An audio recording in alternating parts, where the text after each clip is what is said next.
Bonjour à tous et bienvenue pour cette première vidéo de Hero Retro. Alors, Hero Retro c'est quoi? Eh bien, c'est une petite web émission qui reviendra sur la plupart des séries des années 80-90, qu'elles soient animées, sitcoms ou autres. Le but principal de ces petites vidéos ne sera pas de faire découvrir aux plus jeunes les héros qui ont bercé notre enfance, mais bien de creuser un peu dans l'histoire de ces séries afin d'en connaître les véritables origines et pourquoi pas des anecdotes.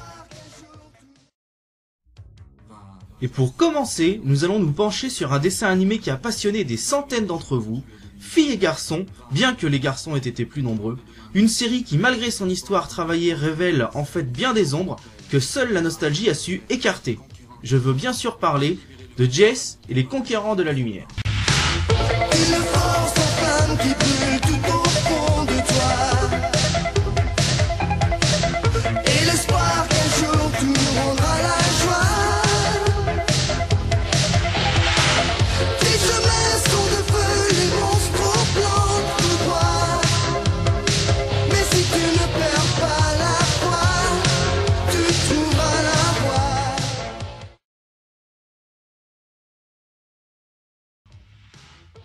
Dans un univers plus étendu que le nôtre, notamment grâce à la conquête spatiale, un jeune homme, Jace, aidé de la Force Lumière, c'est-à-dire ses compagnons, doit retrouver son père pour arrêter l'expansion des monstres-plantes, c'est-à-dire les méchants de l'histoire. Les monstres-plantes sont issus d'un croisement génétique entre les hommes et les plantes. La seule manière de les détruire est de reconstituer une racine dont Jace et son père ont chacun une moitié.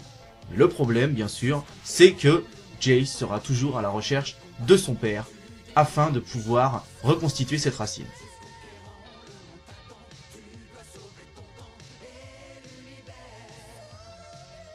Au début des années 80, le fabricant américain Mattel, connu principalement pour avoir les droits de Barbie, décida de produire une nouvelle gamme de jouets. Ce furent les Wheeled Warriors, autrement dit les guerriers à roues. En effet, au départ, seuls les véhicules monstres-plantes étaient prévus pour le commerce. À partir de là, l'entreprise américaine décida de commander une série animée autour de ses futurs jouets. Elle sera dès lors adaptée par une alliance franco-américano-japonaise pour être diffusée à partir de 1985 aux États-Unis et en France notamment. Notez que ceux qui réaliseront ce dessin animé seront ceux qui feront en même temps Ulysse 31, Les Entrechats ou encore Les Mystérieuses Cités d'Or.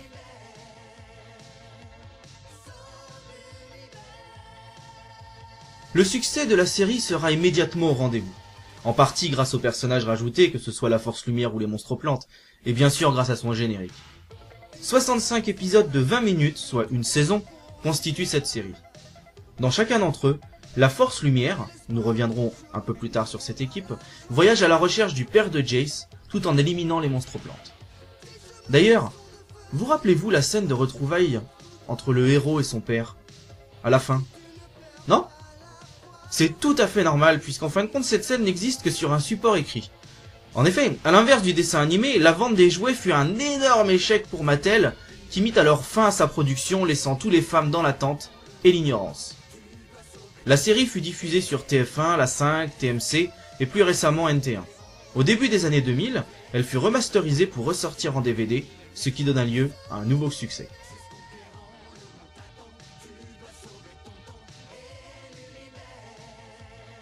Tout d'abord, pour faire simple, il faut distinguer les méchants des gentils. Les premiers sont bien entendu les monstres-plantes. Les monstres-plantes sont donc des créatures mi-plantes mi-hommes, sensibles à la lumière, mais capables de se changer en véhicules. Ils ont un aspect humanoïde, de couleur verte principalement. Leur chef, appelé Discord, est le résultat primaire des expériences du père de Jace. Il cherche à tout prix à détruire les humains et conquérir l'univers. Les différents véhicules monstres-plantes sont Gungrunner, Cow Cruise, Terror Tank et Beast Walker. Ce dernier est un monstre-plante bien plus gros que les autres. Il est d'ailleurs le seul à pouvoir marcher n'ayant pas de roue. Penchons-nous maintenant sur la Force Lumière. Tout d'abord Jace. C'est un jeune garçon plein de courage qui cherche à retrouver son père pour lui donner le médaillon dans lequel se trouve une racine permettant la destruction des monstres-plantes. Jace possède un anneau magique permettant d'utiliser la Force Lumière et ainsi repousser les monstres. Il a pour véhicule Force Air. Gillian, c'est le sage et le magicien du groupe. Il inventera beaucoup d'objets, manipulera l'illusion à la perfection. C'est en quelque sorte le conseiller de Jace. Il utilise Vriller ou Blinder comme véhicule. Flora. Elle est issue d'un premier croisement entre les plantes et les hommes. Le père de Jace et Gillian sont à l'origine de sa venue au monde. Elle a des dons extrasensoriels et peut par sa nature sentir la présence des monstres plantes. Elle utilise Vriller ou Blinder comme véhicule. Erk. Erk, c'est le capitaine du vaisseau grâce auquel la Force Lumière se déplace dans l'univers. C'est un aventurier un peu désinvolte et surtout attiré par l'or et les richesses. Son énorme navire s'appelle la Gloire de l'Univers. Quand il accompagne ses amis, en mission il utilise Triangulaire. Un. C'est le personnage comique et un peu bête du groupe. C'est un être composé d'une armure magique et d'une lance.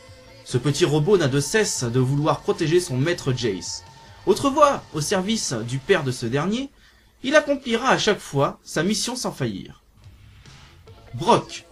C'est une forme de gros poisson, pouvant respirer en dehors de l'eau, et surtout pouvant voler.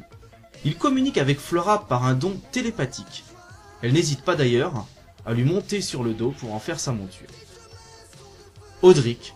C'est le père de Jace. C'est un brillant scientifique qui, voulant trouver une solution à la famine dans l'univers, donnera vie aux dangereux monstres plantes. Un autre véhicule fait partie de la Force Lumière, c'est Dépister. C'est l'équivalent de Beastwalker pour les monstres plantes.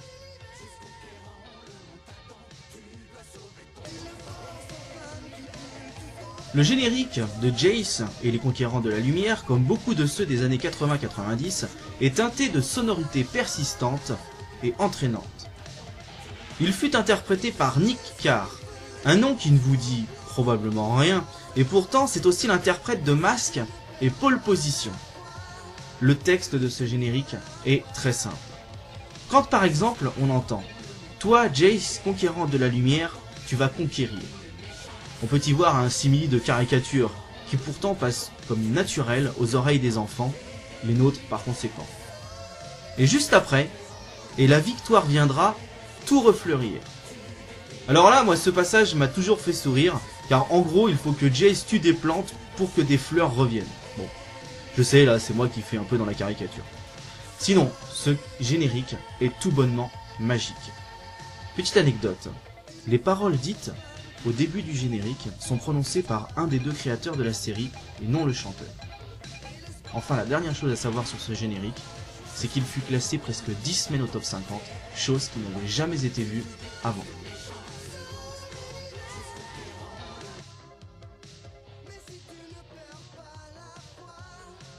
Jace et les Conquérants de la Lumière est devenu une série culte avec le temps, bien que la fin n'ait jamais été réalisée. Quand j'en parle avec des amis, on se rend bien compte de l'impact qu'il a pu avoir sur nos après-midi ou dans nos cours d'école. Et pourtant, cette histoire est basée sur une forme d'ombre, un léger plagiat. En effet, si l'on s'éloigne un petit peu des détails pour entrevoir que les grandes lignes, que peut-on voir? Il y a les monstres plantes, donc les méchants dans l'obscurité. De l'autre côté, nous avons les gentils, la Force Lumière. La Force Lumière est composée d'un jeune homme dont le pouvoir est lié à une force mystique. Un vieil homme dont la force est l'illusion, la magie. Un petit robot et un pilote un peu fou. Et surtout mercenaire. Cela ne vous rappelle rien? Le Star Wars, bien entendu. Mais oui, surfant avec ce succès dont la trilogie s'est clôturée 1 an et demi auparavant, la production pensait pouvoir récupérer des miettes, et c'est exactement ce qui s'est passé. Les personnages créés ont donné une dimension jamais égalée par les jouets. Dommage d'ailleurs que ces jouets n'aient pas marché, on aurait pu voir la fin sans avoir à la deviner. Sachez aussi qu'un projet de film d'animation avait été proposé. Ce film devait servir de conclusion à la série. On devait y voir la Force Lumière affrontant les monstres plantes dans un dernier assaut, à la fin duquel Audric, le père de Jace, devait trouver la mort sous les coups de Discord, juste avant que Jace ne réussisse à réunir les deux racines, anéantissant ainsi les monstres plantes. Malheureusement, ce projet fut rejeté. Voilà, j'espère que cette première vidéo vous aura plu. Si c'est le cas, n'hésitez pas à vous abonner à la chaîne. Quant à moi, je vous retrouverai lors de la prochaine vidéo de Héros Rétro.